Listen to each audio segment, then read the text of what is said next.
예루살렘에서 사마리아로. 사도행전 8장 4절에서 25절 말씀입니다. 그 흩어진 사람들이 두루 다니며 복음의 말씀을 전할세 빌립이 사마리아 성에 내려가 그리스도를 백성에게 전파하니 무리가 빌립의 말도 듣고 행하는 표적도 보고 한 마음으로 그가 하는 말을 따르더라. 많은 사람에게 붙었던 더러운 귀신들이 크게 소리를 지르며 나아가고 또 많은 중풍병자와 못 걷는 사람이 나으니 그 성에 큰 기쁨이 있더라. 그 성에 시몬이라 하는 사람이 전부터 있어 마술을 행하여 사마리아 백성을 놀라게 하며 자칭 큰 자라 하니 낮은 사람부터 높은 사람까지 다 따르며 이르되 이 사람은 크다 일컫는 하나님의 능력이라 하더라. 오랫동안 그 마술에 놀랐으므로 그들이 따르더니 빌립이 하나님 나라와 및 예수 그리스도의 이름에 관하여 전도함을 그들이 믿고 남녀가 다 세례를 받으니 시몬도 믿고 세례를 받은 후에 전심으로 빌립을 따라다니며 그 나타나는 표적과 큰 능력을 보고 놀라니라. 예루살렘에 있는 사도들이 사마리아도 하나님의 말씀을 받았다 함을 듣고 베드로와 요한을 보내매 그들이 내려가서 그들을 위하여 성령 받기를 기도하니 이는 아직 한 사람에게도 성령 내리신 일이 없고 오직 주 예수의 이름으로 세례만 받을 뿐이더라. 이에 두 사도가 그들에게 안수하매 성령을 받는지라. 시몬이 사도들의 안수로 성령 받는 것을 보고 돈을 들여 이르되 이 권능을 내게도 주어 누구든지 내가 안수하는 사람은 성령을 받게 하여 주소서 하니 베드로가 이르되 내가 하나님의 선물을 돈 주고 살 줄로 생각하였으니 내 은과 내가 함께 망할지어다. 하나님 앞에서 내 마음이 바르지 못하니 이 도에는 내가 관계도 없고 분깃될 것도 없느니라. 그러므로 너의 이 악함을 회개하고 주께 기도하라. 혹 마음에 품은 것을 사하여 주시리라. 내가 보니 너는 악독이 가득하며 불의에 매인 바 되었도다. 시몬이 대답하여 이르되 나를 위하여 주께 기도하여 말한 것이 하나도 내게 임하지 않게 하소서 하니라.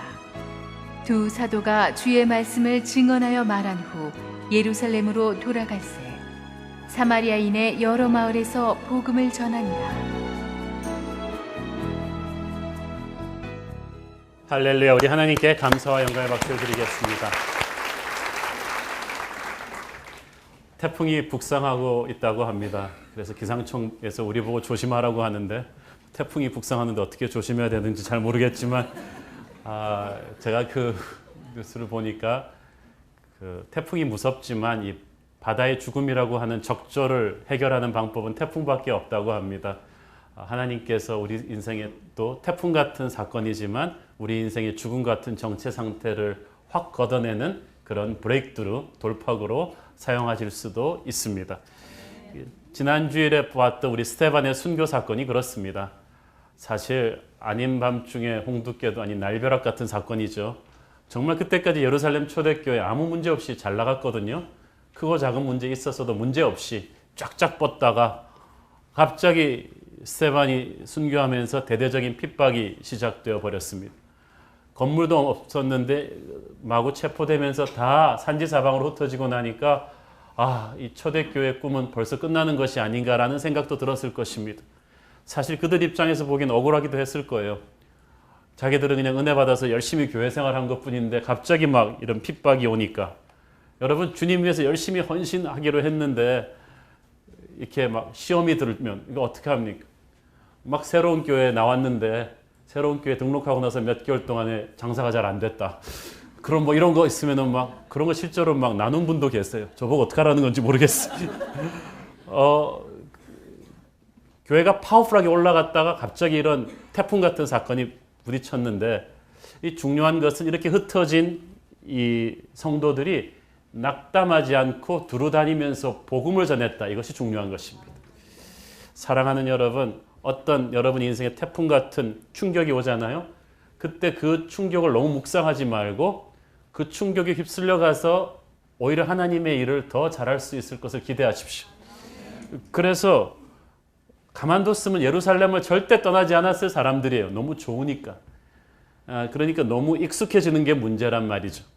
그래서 지상명령을 받았는데도 흩어지지 않는 그들을 이 스테반의 죽음이라는 태풍이 확 흩어져 버렸습니다. 여러분, 이런 태풍이 우리를 영적으로 철들게 합니다. 망각했던 하나님의 말씀을 다시 깨닫게 하죠. 그들이 다니면서 복음의 말씀을 전했다. 굿뉴스, 복음을 전했다. 복음이 무엇입니까? 복음은 예수 그리스도입니다. 복음은 십자가입니다. 복음은 부활입니다. 이 소식을 파워풀하게 전했더니 사람들이 변하기 시작한 거예요. 복음을 전할 수 있는 사람이 누구예요? 자기가 복음을 받아서 변한 사람입니다. 자기가 복음을 받아서 변한 사람이 전해야 파워풀해요. 그래가지고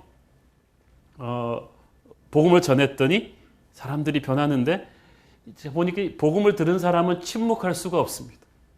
뭔가 속에서부터 불이 올라와가지고 침묵할 수가 없어요. 그 가슴에서 일어나는 이 불을 터뜨려야 돼요. 그래서 복음은 폭발하는 다이너마이트와도 같고 번져가는 산불과도 같습니다.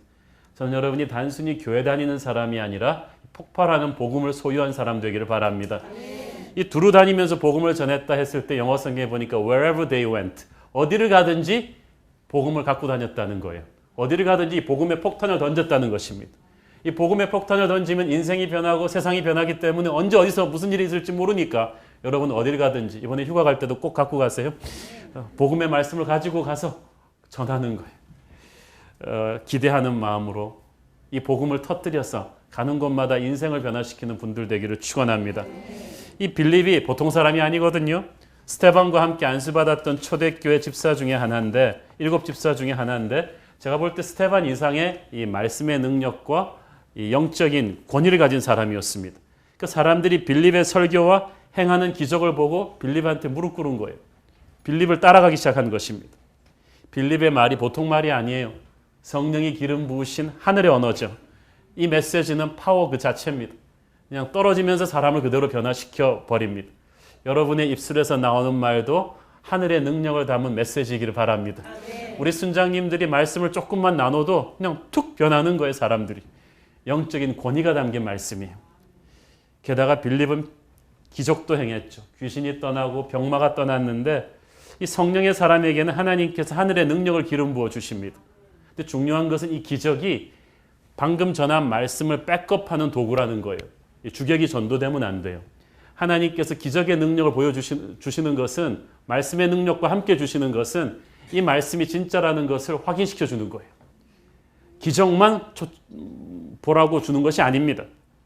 실제로 그래서 영적인 메시지와 영적인 능력이 합쳐지면 영적인 권위가 생기고 이렇게 영적인 권위가 있는 사람이 그 지역에 들어가면은 이 귀신들이 쫓겨나갑니다. 병든 사람들이 일어나기 시작하죠. 누가복음 9장 1절 2절 보겠습니다. 시작. 예수께서 12제자를 불러 모으사 모든 귀신을 제어하며 병 고치는 능력과 권위를 주시고 하나님의 나라를 전파하며 앓는 자를 고치게 하려고 내보내시며. 자, 잘 보세요. 하나님의 나라 전하는 이 말씀의 능력과 병 고치는 능력과 귀신 쫓아내는 능력이 다 한 패키지로 와요. 한때 한국 교회에서 또 귀신 쫓아내는 게 유행해가지고 그것만 전문으로 하는 사람이 있었어요. 가짜예요. 하나님은 우리가 귀신을 쫓아내지만 귀신이 우리의 주 목적이 아니에요. 어둠이 오니까 빛이 오니까 어둠이 물러가는 거지 어둠을 추방하는 게 목적이 아니었어요. 우리는 하나님의 말씀을 전하는 것이 목적입니다. 하나님의 말씀을 전하니까 그 사이드 이펙트로 반사 효과로 귀신도 쫓겨가고 병도 치유받는 것입니다. 제일 중요한 것은 말씀을 듣고 영혼이 변하는 거죠. 주님께서 그런 권위를 우리에게 주셨음을 믿으십시오. 살아있는 하나님의 말씀이 임하니까 저는 이 말씀이 너무 좋습니다. 많은 사람에게 붙었던 더러운 귀신들이 크게 소리를 지르며 나갔다. 자, 말씀이 임하기 전까지는 몰랐어요. 그 많은 사람들한테 귀신이 붙어 있는 줄. 강남에 이렇게 깨끗하게 차려입은 여러분 같은 멋쟁이들이 다니는데 어디 귀신이 있는 줄 알겠어요. 하나님의 말씀이 떨어지면 수많은 사람들에게 들러붙어 있던 귀신들이 정체가 드러납니다. 다 떠나는 거예요. 더러운 귀신들이라 그랬죠. 귀신의 특징은 더럽다는 것입니다. 생각이 더럽고 말이 더럽고 행동이 더럽습니다. 이 세상이 더러운 것은 그 더러운 귀신들이 장악했기 때문이에요.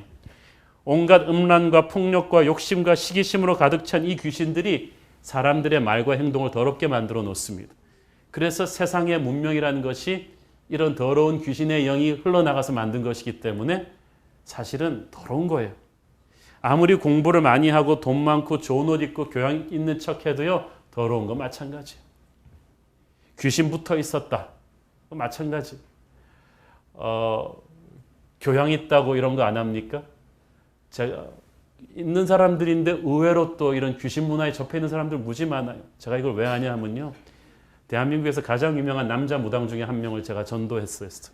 그래서 이 사람 예수를 믿었는데 이 사람이 평균 해주는 구판이 미니멈이 5천만 원짜리예요. 근데 예약이 꽉 차가지고 1년 스케줄이 꽉 차 있어요. 제가 들은 그 재벌 집안들 이름을 대면은 이거 굉장히 빅뉴스입니다. 그런데 문제는 이분이 예수를 믿었단 말이에요. 그럼 비즈니스 윤리상 이 예약 이게 차 있는 이 사람들 구순 어떻게 하느냐? 내가 뭐라 그러겠어요. 그러더니 얼마 있다가 왔어요. 자기가 잘 해결했대요. 어떻게 했냐 했더니 일단 윤리상 가서 해줬대요. 구슬 해주고 나서 그렇게 얘기했대요. 제가 구슬 해줬지만 제가 최근에 예수를 믿어서 이게 영험이 없다. 그리고 이 귀신은 다 가짜다. 여러분은 예수를 믿어야 된다. 그러고 나오면 그 집 사람이 그냥 황당해가지고 이렇게 쳐다본다는 거죠. 그런데 제가 깜짝 놀랐어요. 배울 만큼 배우고 미국 유학 갔다 오고 있을 만큼 있는 집안들이 아직까지도 굿을 그렇게 많이 하고 이 귀신의 영에 눌려 있는 거예요. 이 서울 장안이 얼마나 많은지 몰라요. 이 귀신이 붙어 있었단 말을 영어 성경으로는 demon possessed라고 하죠.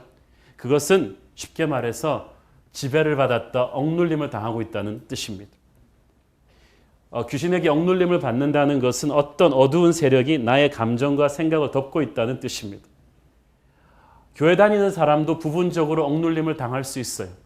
자신의 가슴 속에 있던 어떤 죄를 방치해 두었을 때, 미움을 회개하지 않고 방치해 두었을 때, 아픔을 상처를 회개하지 않고 주님 앞에 드러내지 않고 방치해 두었을 때 귀신이 부분적으로 거기를 장악을 합니다.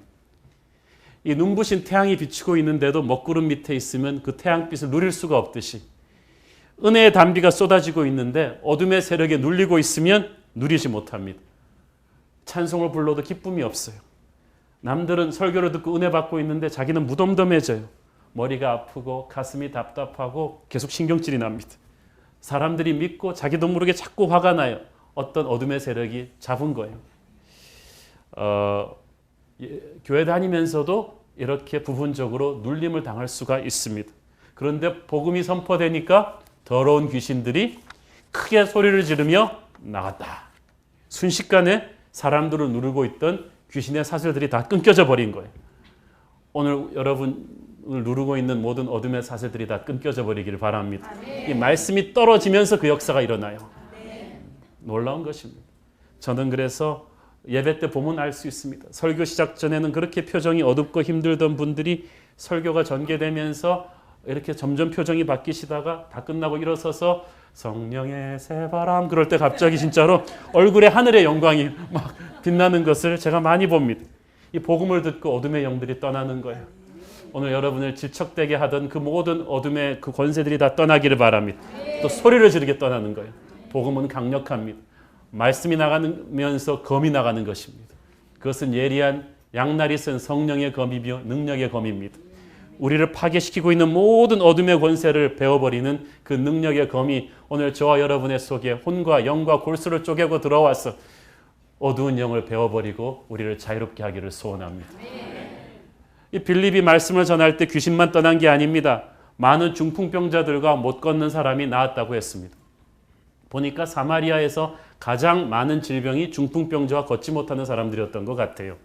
지역마다 그런 게 있거든요. 어떤 지역은 에이즈 환자가 많고 어떤 지역은 또 간질이 걸린 사람이 많은데 이 사마리아는 중풍병자와 못 걷는 사람들이 많았던 것 같아요.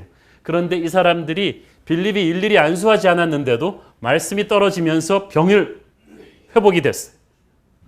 2000년 전 예수님이 말씀으로 사람을 고치셨듯이 빌립이 그 예수님의 말씀으로 다시 사람을 고쳤듯이 오늘도 이 능력 있는 말씀이 떨어지는 가운데 저와 여러분 안에 있는 병마가 떠나기를 바랍니다. 이 말씀을 들으면서 오늘 여러분 믿음으로 선포하세요. 주님, 제 속에 있는 어떤 그 병이 떠나게 해주세요. 우울증이 떠나게 해주시고 불면증이 떠나게 해주시고 아픔이 무릎 관절이 아픈데 그것도 치유하게 해주시고 별의별 병이 다 떠나게 하여 주십시오. 빌립의 이 사역의 열매를 보면 주님께서 하나님의 일꾼들에게 약속하신 말씀이 그대로 이루어지고 있음을 볼 수가 있습니다. 마가복음 16장 17절 18절 시작. 믿는 자들에게는 이런 표적이 따르리니 곧 그들이 내 이름으로 귀신을 쫓아내며 새 방언을 말하며 뱀을 집어올리며 무슨 독을 마실지라도 해를 받지 아니하며 병든 사람에게 손을 얹은즉 나으리라 하시니라. 아멘. 오늘 빌립의 하나님이 우리의 하나님인 걸 믿습니다. 주께서 이런 거룩한 능력을 믿는 자들에게 주셨다고 하면 주신 것입니다. 이번 올해 나가는 우리 모든 LCS 아우리치 팀들에게 이런 능력이 부어지기를 축원합니다. 그 땅으로 가면 캄보디아로 가든 국내 어디로 가든 여러분이 가서 기도할 때 병든 사람이 낫고 병든 사람 보면 저한테 전화하지 마세요. 그냥 여러분이 손을 얹고 기도하시는 새 방언을 말하며 그 지역의 어두운 영들을 쫓아내며 거룩한 하나님의 영향력을 여러분이 펼칠 수 있다고 저는 믿습니다. 믿음으로 선포하고 나아갈 때 여러분을 통해서 하나님이 기적을 행하실 거예요. 이 한 사람 빌립의 설교와 사역이 사마리아 성 전체 분위기를 바꿔버립니다. 색깔을 바꿔버리는 거예요. 도시의 색깔을. 자, 보세요. 8절 보세요. 그 성에 큰 기쁨이 있더라. There was great joy in that city. 도시 전체가 색깔이 바뀌었다는 거예요. 어둠이 물러가고 기쁨과 이 활기가 돌아왔다는 것입니다. 여러분, 사마리아가 얼마나 우울하고 짜증나는 도시였습니까? 항상 유대인들에게 무시당하고 차별당하던 그들이었습니다. 정치적으로 경제적으로 소외당하고 찌들린 이 사마리아 사람들은 전부 다 인상파들이었어요. 웃을 일이 없었어요. 그런데 빌립이라는 딱 한 사람 들어가서 복음을 전파하고 성령의 능력으로 사람들을 치유하면서 도시 전체가 죽음에서 생명으로 흑백에서 칼라로 색깔이 바뀌어버립니다. 여러분이 들어가는 곳에 흑백에서 칼라로 죽음에서 생명으로 그 색깔이 바뀌기를 바랍니다. 여러분이 어떤 가정에 들어가면 가정의 분위기가 밝아지고 교회 어떤 팀에 여러분이 배치되면 그 팀 분위기가 달라지는 그런 역사가 일어나는 것입니다. 한 20여 년 전에 제가 대학부 전도사 시절 이 본문을 가지고 학생들과 성경 공부를 하는데 큐티를 가르쳤으니까 이 본문에다 제목을 붙여봐라. 그랬더니 어떤 학생이 해바라기 음악을 좋아하는 학생이에요. 딱 보더니 그대 내게 행복을 주는 사람. 그러면서 이 본문 제목을 딱 붙인 거예요. 빌립이 행복을 주는 사람이었다는 거예요. 저도 해바라기 노래를 좋아하기 때문에 그 말 듣고 보니까 그래요. 사마리아인 전체에게 빌립은 하늘의 행복을 가져다 주었습니다. 여러분은 이 여름에 누구에게 행복을 주는 사람이 될 것입니까? 여러분이 하늘의 행복을 뿌리는 사람 되기를 바랍니다. 그래서 다투어 여러분이 초대받는 거예요. 말씀이 선포되고 사람이 변하고 귀신이 떠나고 병이 낫고 살아나는 역사가 막 일어나면서 성령의 교회는 다이나믹하게 성장해가는 것입니다. 우리 새로운 교회 스토리는 사람이 늘어나는 스토리가 아니라 사람이 변하는 스토리였습니다. 그래서 제 관심은 항상 이 변하는 여러분의 스토리에 있습니다. 교회는 그래서 축제를 주는 곳이어야 합니다.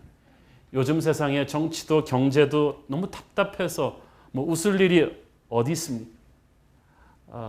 그래서 제가 요새 뉴스를 굉장히 짧게 보려고 노력합니다. 그런데 교회는 달라요. 말씀은 뚫어지게 봐야 돼요. 왜냐하면 교회는 축제를 주는 곳이기 때문에 그렇습니다. 지난주 목요일 저녁 압구정 CGV 극장을 우리 성도들이 가득 메우고 야광봉을 흔들면서 아이돌 가수 콘서트 때나 하는 걸 갖다가 주님의 이름을 부르면서 했을 때 얼마나 감격하고 신났는지 모릅니다. 비 온다고 그날 안 오신 분들은 회개하기를 바랍니다. Kingdom of God is a celebration. 하나님의 나라는 축제예요. 이런 기쁨의 잔치가 계속 열리는 것입니다. 우리 새로운 교회가 여러분의 미래가 그렇기를 바랍니다. 그런데 딴 사람이 아니라 여러분이 하는 거예요. 곳곳에 바른 곳마다 하늘의 기쁨을 전하는 행복 전도사가 되십시오. 자, 그런데 이 사마리아에서 일어난 이 놀라운 사역과의 열매와 부흥의 소식이 예루살렘에도 전해졌습니다.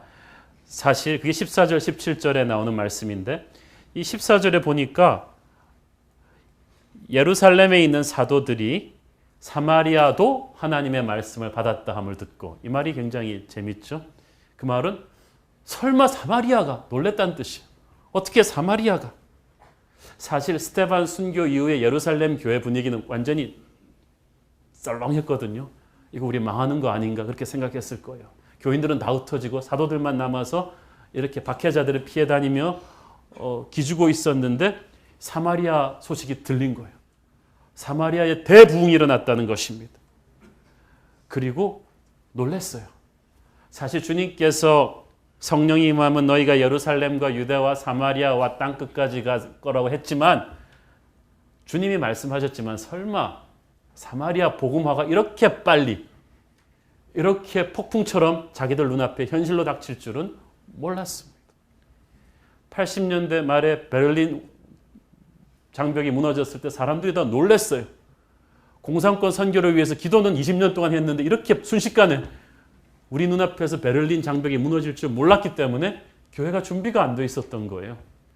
여러분, 우리에서 오는 통일이라고 하지만 당장 내일 3.8선 무너진다고 생각해 보세요. 충격받을걸요. 예루살렘 교회가 충격을 받은 겁니다.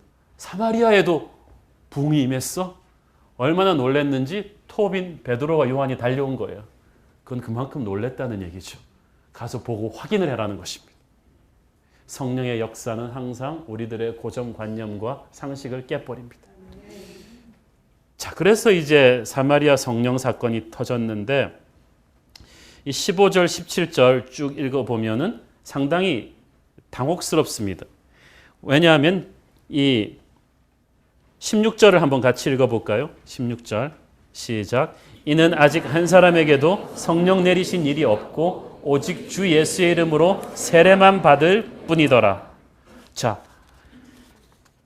이걸 어떻게 해석해야 됩니까? 그러면 주님의 이름으로, 예수님의 이름으로 세례 받는 것과 성령 세례는 별개의 것, 성령 받는 건 별개의 것입니까? 아니, 삼위일체 하나님이신데 예수님과 성령님이 이렇게 친하지 않다는 것입니까? 자, 여기서 굉장히 우리가 신학적인 설명이 필요합니다. 주 예수의 이름으로 세례를 받는다는 것은 물 세례를 의미하고, 성령이 내렸다는 것은 성령 세례를 의미합니다. 예수님께서 말씀하셨죠. 물 세례와 성령 세례가 있다고. 요한복음 3장 5절에 니고데모에게 그렇게 말씀하셨어요. 사람이 물과 성령으로 거듭나지 아니하면 하나님 나라에 들어갈 수가 없다. 여기서 물로 거듭나는 게 물 세례고 성령으로 거듭나는 게 성령 세례입니다. 물 세례는 예수님의 이름으로 받는 세례입니다. 주님께서는 땅 끝까지 가서 제자 삼고 물 세례를 주라고 하셨어요. 사람들이 예수님 복음을 듣고 내가 예수 믿겠어 그러면서 물 세례를 공식적으로 받으면 그는 교회 공동체의 일원이 되는 거죠. 공식적인 의식이에요. 그런데 이 물 세례의 한계 또는 위험이 있다면 대부분 제대로 구원의 복음을 듣고 구원의 확신을 가지고 세례받는 사람들이겠지만, 때로는 구원이 확신이 정확하게 없는 사람들도 사람들의 눈을 속여서 세례받을 수 있다는 사실이죠. 여러분 중에도 그런 분들 있었죠. 군대에서 3,000명 세례받을 때 초코파워에 매혹돼가지고 그냥 받은 분들이 있단 말이에요. 이 외적인 의식이 강조되는 물세례의 위험은 바로 그런 것입니다. 사람의 눈을 속일 수가 있다는 것입니다. 그리고 자기가 예수 믿은 것 같다고 받겠다는데 거기서 목사가 그럼 한번 거짓말 탐지기 해봅시다. 그럴 수도 없고 그렇게 바이패스 할 수가 있다는 것입니다. 조금 있다가 나오는 마술사 시몬의 케이스도 그렇지만 착각했는데 실은 구원의 확신이 없이 눈에 보이는 물세례만 받고 올 수가 있다는 거죠. 그러나 성령 세례는 달라요. 속이지 못합니다. 그 문자 그대로 하나님의 영이 내 안으로 뚫고 들어오는 것입니다. 내 온 영을 임하면서, 그래서 이 성령 세례란 성령이 임했다, 성령님이 인치셨다고 말하는 거예요. Sealed by the Holy Spirit. 그래서 성령 세례란 성령께서 내 모든 의지와 감정을 확실하게 사로잡으면서 나는 하나님의 자녀다라는 불같은 확신이 내 영혼 속으로 들어오는 거예요. 그리고 하나님의 능력을 받아요. 기도의 능력, 방언이 터지고 성령의 은사를 받고 병고침의 능력과 용서할 수 있는 능력이 나한테도 임하는 거예요. 속일 수 없는 것입니다. 자, 물 세례 전에 성령 세례가 먼저 임할 버릴 수도 있습니다. 어느 집회 그냥 친구 따라 끌려갔다가 불같은 성령의 은혜를 받은 거예요. 그리고 교회 와가지고 성경 공부한 다음에 물 세례를 공식적으로 받는 사람이 있고, 또 오늘 본문에 나오는 사마리아인들처럼 물 세례를 받은 다음에 성령 세례를 구해받을 수도 있어요. 그렇지만 또 좋은 거는 물 세례와 함께 성령 세례가 임하는 거죠. 제가 세례 줄 때 항상 그 기도를 합니다. 물 세례와 함께 성령 세례가 임하게 하여 주시옵소서. 공식적인 의식과 함께 영적인 그 감동이 같이 오는 거예요. 특별히 이 사마리아에서 사도들이 꼭 와서 안수를 했을 때 성령 세례가 임했다는 것은, 이것은 시대적으로 딱 한 번 일어나는 시대적 특수성을 좀 감안해 줘야 됩니다. 자, 여러분, 오순절 예루살렘에서의 성령 강림 사건이 딱 한 번뿐이었던 역사적인 사건이었죠. 왜냐하면 그전에는 성령의 시대가 아니었으니까. 그런데 사마리아도 마찬가지예요. 유대인들과 사마리아인들은 같은 피가 섞였지만 굉장히 서로 안 좋아하고, 특히 유대인들은 사마리아인들을 하나님의 구원이 미치지 않는 버림받은 민족으로 생각했었어요. 그러므로 유대인과 사마리아인이 손을 잡고 땅끝까지 가는 증인이 되려면 예루살렘 교인들의 눈으로 똑똑히 이 사마리아인들에게도 자기들에게도 똑같은 성령이 임했다는 것을 확인했어야만 했어요. 누가 확인하느냐? 아무도 토를 달 수 없는 베드로와 요한 같은 톱 지도자들이 자기들이 직접 안수하면서 성령의 세례가 똑같이 임하는 것을 확인해 줘야 됐다는 거예요. 그래서 사마리아에도 이런 과정을 거쳐서 물 세례를 거쳐서 성령 세례가 임하게 하는 일이 필요했다는 뜻입니다. 앞으로 누가 이걸 꼭 물어보면 꼭 이렇게 잘 배운 대로 대답하시길 바랍니다. 자, 그런데 이 성령의 역사가 이렇게 임재하고 부흥이 났는데 항상 성령님이 강하게 역사하시면 누가 따라붙어요? 사탄이 따라붙어요. 사탄의 특기는 항상 성령님 따라다니면서 백태클을 넣는 것입니다. 기독교 역사에 그래서 항상 큰 부흥을 경험한 곳 뒤에 이단이 득세하고요, 교회들이 분열해서 싸우는 일들이 많았어요. 성령의 시대, 부흥의 시대는요, 영적 전쟁을 준비해야 되는 시대입니다. 이 사마리아에서 영적인 시험은 이 마술사 시몬으로부터 비롯되었습니다. 시몬이라는 마술사, 9절에 좀 나오죠. 9절부터 13절까지 프로필이 나옵니다. 마술사라는 말을 영어 성경에 보니까 He practiced sorcery라고 말했죠. 영어에서 마술사, 매직이라고 하는 것과 sorcery는 다릅니다. 이 sorcery는, 매직은 그냥 손기술일 수도 있지만 이 sorcery는 신접해서, 영계에 접촉해서 귀신의 힘으로 어떤 점을 치고 술수를 행하는 것을 말하는 것입니다. 그런데 놀라운 것은 사마리아에서는 낮은 사람부터 높은 사람까지, 사회 하류층부터 상류층까지 모두가 다 이 시몬의 마술에 현혹되었다는 것입니다. 아까 제가 말씀드렸잖아요. 있는 집안, 배운 집안 상관없어요. 두려움의 노예가 되어서 아직까지도 점치고 구판 벌리는 데 많습니다.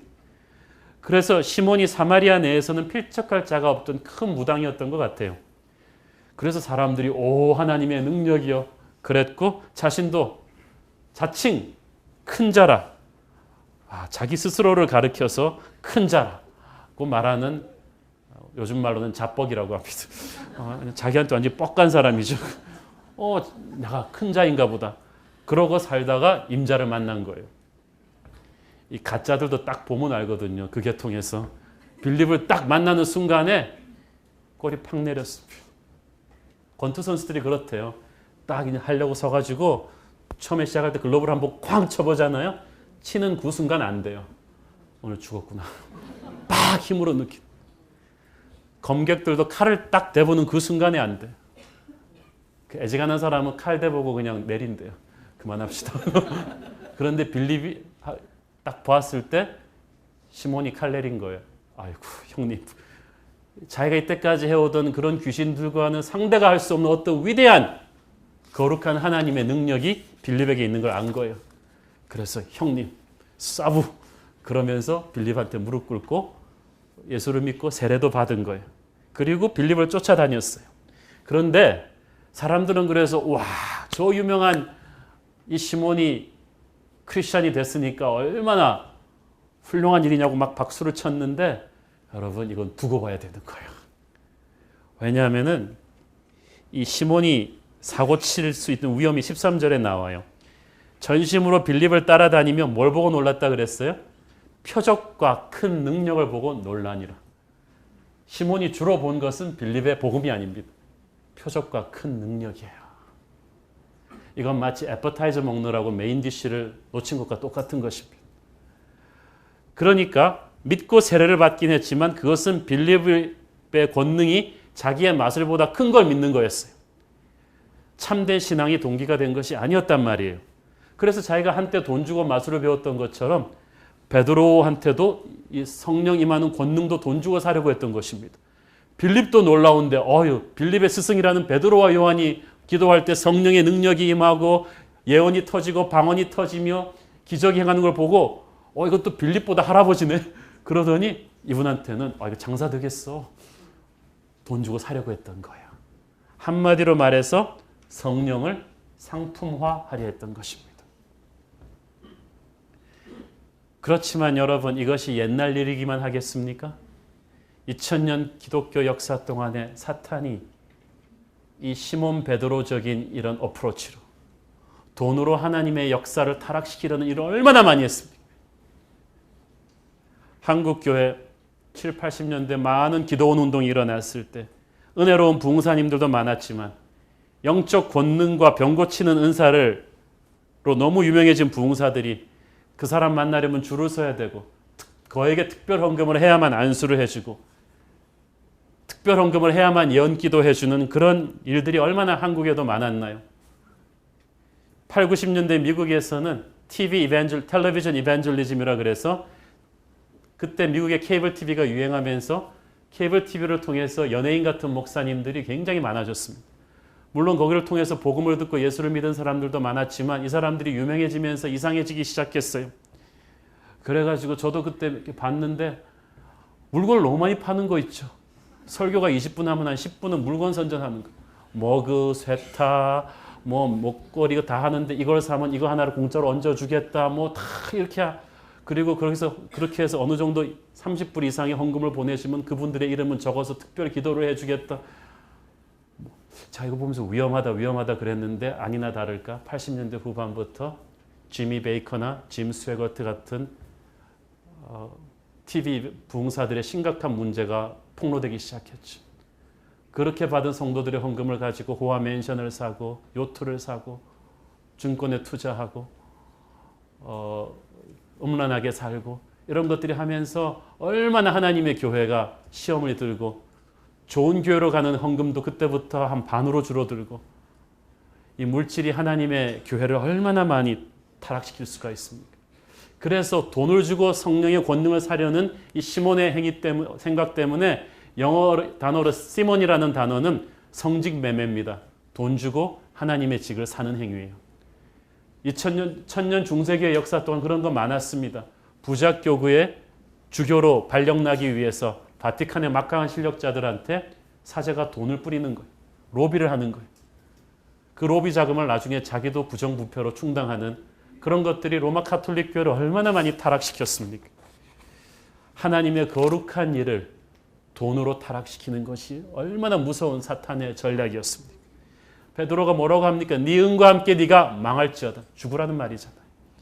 그것이 하나님의 음성이기도 합니다. 절대 성령의 이름으로 예수님 이름 팔아서 돈벌이 하면 안 됩니다.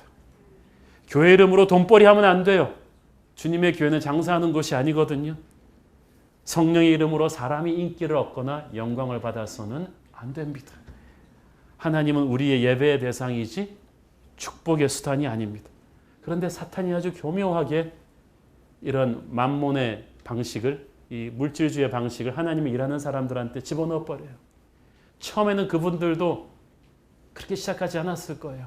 순수하게 시작했을 거예요. 겸손하게 복음 전하고 하나님 주신 능력으로 기적을 행했을 텐데 사람들이 가져온 돈이 쌓이다 보니까 생각이 이상해진 거예요. 그 돈으로 좋은 건물 사고 차 사고 인테리어 바꾸면서 조금씩 마음이 달라지다가 사역의 축이 돈 되는 쪽으로 움직여간 것입니다. 헌금 많이 내는 사람들한테 싫은 소리 못했습니다. 제가 미국 남북 전쟁 때 남부 지방의 교회 목사님들의 설교 내용을 가지고 논문 쓴 사람들, 리서치에서 논문 쓴 사람의 페이퍼를 봤는데 미국 남북 전쟁 전에 노예를 소지한 농장주들이 가득 찬 그 남부 교회에서 노예 제도가 잘못된 것이라고 설교하는 남부의 목사님들은 한 명도 없었습니다. 교회 문 닫을 각오하지 않고는 할 수 없는 설교였죠. 그래서 미국의 남북 전쟁의 비극은 목회자들의 비겁함에서부터 나왔다는 그런 말도 있었습니다. 얼마나 많은 기독교 교회나 기독교 운동들이 이 물질의 유혹 때문에 타락하고 무너졌습니까? 여러분, 이단 종교의 특징 중에 하나가 이단은 딱 들어가면 재산을 다 뺏어버립니다. 가족과 단절하라고 합니다. 100% 이단입니다. 하나님의 일을 하면서 하나님께서 돈으로 그 하나님의 일을 타락시키는 것을 절대 허락하신 적이 없습니다. 디모데후서 6장 10절 시작. 돈을 사랑함이 일만하게 뿌리가 되나니 이것을 탐내는 자들은 미혹을 받아 믿음에서 떠나 많은 근심으로써 자기를 찔렀다. 자, 보세요. 이것을 탐내는 자들이 예수 안 믿는 사람들이 아니에요. 하나님의 일을 하는 사람들, 예수 믿던 사람들이 돈을 사랑하게 된 거예요. 그래서 걱정 없이 살려고 이걸 잡았는데 나중엔 오히려 더 많은 근심으로 자기를 찌르게 된다는 것입니다. 21절에 하나님은 돈에 타락하는 기독교, 돈에 타락하는 사람에게 하나님의 일을 결코 맡기지 않습니다. 같이 읽을까요? 하나님 앞에서 네 마음이 바르지 못하니 이 도에는 네가 관계도 없고 분깃될 것도 없느니라. 이 도가 영어 성경에 보니까 미니스트리예요. 사역이에요. 그러니까 이 시몬이 워낙 그 동네에서 얼굴이 유명한 사람이다 보니까 빌립 따라다니면서 이 빌립 사역팀에서 사이드로 일을 같이 동참한 것 같아요. 워낙 유명하니까 안내팀장 같은 거 하지 않았겠어요? 시몬이 안내하니까 우와 이런 사람도 믿었어. 그러면서 이렇게 영향력이 있었을 거예요. 그런데 베드로가 그 다음 확 빼버렸어. 너 사역 못해. 네가 아무리 스펙이 좋고 유명하고 훌륭해도 네 마음이 바르지 않으니까 사역 못해 하고 빼버린 거예요. 오늘날 수많은 교회 사역자들이 이 하나님의 경고 듣고 그만둬야 될 사람들 많아요. Your heart is not right before God. 우리는 인간적인 스펙과 재주를 보고 사람을 많이 세우는데 하나님은 그렇지 않아요. 다윗은 하나님의 마음에 합한 사람이기 때문에 하나님의 일을 했던 거예요. 사람은 자기 마음에 있는 것을 내뱉게 마련이거든요. 시몬은 맨날 돈 생각만 하니까 성령의 역사도 보고 돈으로 사겠다 그런 거예요. 사랑하는 여러분, 돈 문제, 명예 문제에서 깨끗하지 못하면 우리는 결코 하나님의 일꾼 될 수 없습니다. 오늘날 한국교회가 이토록 세상의 비난을 받고 있는 것은 이 문제에서 많이 넘어졌기 때문입니다. 남의 일이 아니에요. 우리도 항상 겸손하고 조심하지 않으면 언제든지 이렇게 될 수 있다는 것입니다. 베드로는 회개하라고 시몬을 강하게 질책했습니다. 22절에. 근데 여기서 회개하라는 말은요, 예수 믿는 사람에게 회개하라고 할 때 쓰는 단어가 아니고 믿지 않는 사람에게 야단치는 단어예요. 세례 요한이 말했던 회개하라 천국이 가까웠느니라의 그 회개하라예요. 네가 물 세례는 어떻게 받았는지 몰라도 성령 세례를 못 받았다는 걸 베드로가 딱 보니까 안 거예요. 23절에서 너의 마음이 악독이 가득하며 불의에 매인 바 되었도다. 불의에 매인 바 되었다다가 영어로 보니까 captive to sin이에요. 죄의 노예가 되었구나. 구원받은 사람이면 있을 수가 없는 일인데 네가 아직도 죄의 노예가 되었으나 네가 진정으로 중생하지 못했구나 그거야. 그러면 24절 시몬이 빨리 엎드려 회개하고 예수를 믿어야 될 텐데 하나도 내게 이 일이 임하지 않게 하소서. 재앙을 피해달라는 거예요. 이 시몬을 보면 사람이 진짜 구원받는다는 것이 얼마나 중요한 일인지를 알 수가 있죠. 복음도 듣고 성령의 기적도 목격하고 세례까지 받았는데 시몬은 거듭나지 못했어요. 교회는 다녔는데 하나님의 자녀가 아니었던 거예요. 그래서 캘빈은 눈에 보이는 교회와 눈에 보이지 않는 교회가 있다는 거예요. 눈에 보이는 교회가 1000명이라고 할지라도 하나님 눈에 보기에 진짜 성령의 세례를 받은 사람, 성령으로 거듭난 교인은 1000명이 아닐 수도 있다는 거죠. 숫자에 속지 말아야 돼요. 겉모습에 속지 말아야 돼요. 저는 여러분이 단순히 교회 나오는 사람이 아니라 진정으로 성령으로 거듭난 분들 되기를 축원합니다. 25절을 보니까 사도들은 돌아가는 길에 사마리아 곳곳에서 하나님 말씀을 전파합니다. 그 일로 한 게 아니라 사실 퇴근 시간에 한 거거든요. 돌아가면서. 그런데 일로 한 게 아니라 습관적으로 본능적으로 하는 거예요. 집으로 돌아가면서 퇴근길에 보는 사람마다 들리는 마을마다 다 복음을 전한 거예요. 아침에 자연스럽게 커피 마시듯이 복음 전파는 이미 그들의 라이프 스타일이 되어 있었던 것입니다. 저는 여러분이 습관처럼 커피 마시듯이 복음 전도할 수 있게 되기를 바랍니다. 이번 여름에 전 세계로 여러분 휴가도 가시고 흩어지실 텐데 어디를 가든지 여러분이 복음을 전하는 사람 되기를 바랍니다. 마술사 시몬 같은 사람의 영적인 시험과 공격이 있었지만 사도들은 위축되지 않았어요. They just kept on going. 그래도 계속 복음 전했어요. 여러분 영적인 시험과 공격이 있더라도 우리 위축되지 맙시다. 계속해서 복음을 전합시다. FC 바르셀로나의 메시는 한 대여섯 명 달고 다니면서도 계속 골을 넣듯이 우리가 영적인 포텐셜이 강하기 때문에 우리 새로운 교회 지체들을 향한 영적인 공격이 심할 거예요. 그렇지만 우리는 결코 움츠러들지 말고 담대하게 복음 들고 앞으로 전진하기를 바랍니다. 우리 안에 있는 이가 세상에 있는 이보다 크십니다. 이 세상을 지배하고 있는 그 어둠의 권세를 물리칠 능력을 주님께서 주셨습니다. 오늘도 주님의 나라를 선포하며 나가는 저 여러분 되기를 축원합니다. 기도하겠습니다. 사랑하는 아버지, 오늘 무기력한 인생 살던 사람들 성령의 능력 받고 일어나게 하여 주시옵소서. 물세례는 받았으나 성령 세례는 못 받았던 분들 오늘 하늘의 능력 체험하게 하여 주시옵소서. 성령이 임하게 하여 주시옵소서. 우리를 압박해 들어오는 모든 어둠의 권세가 쫓겨 물러가게 하여 주시옵시고 병마가 떠나게 하여 주시고 가는 곳마다 담대히 말씀 전하게 하시고 하늘의 행복을 퍼뜨리게 하여 주시옵소서. 예수님의 이름으로 기도했습니다. 아멘.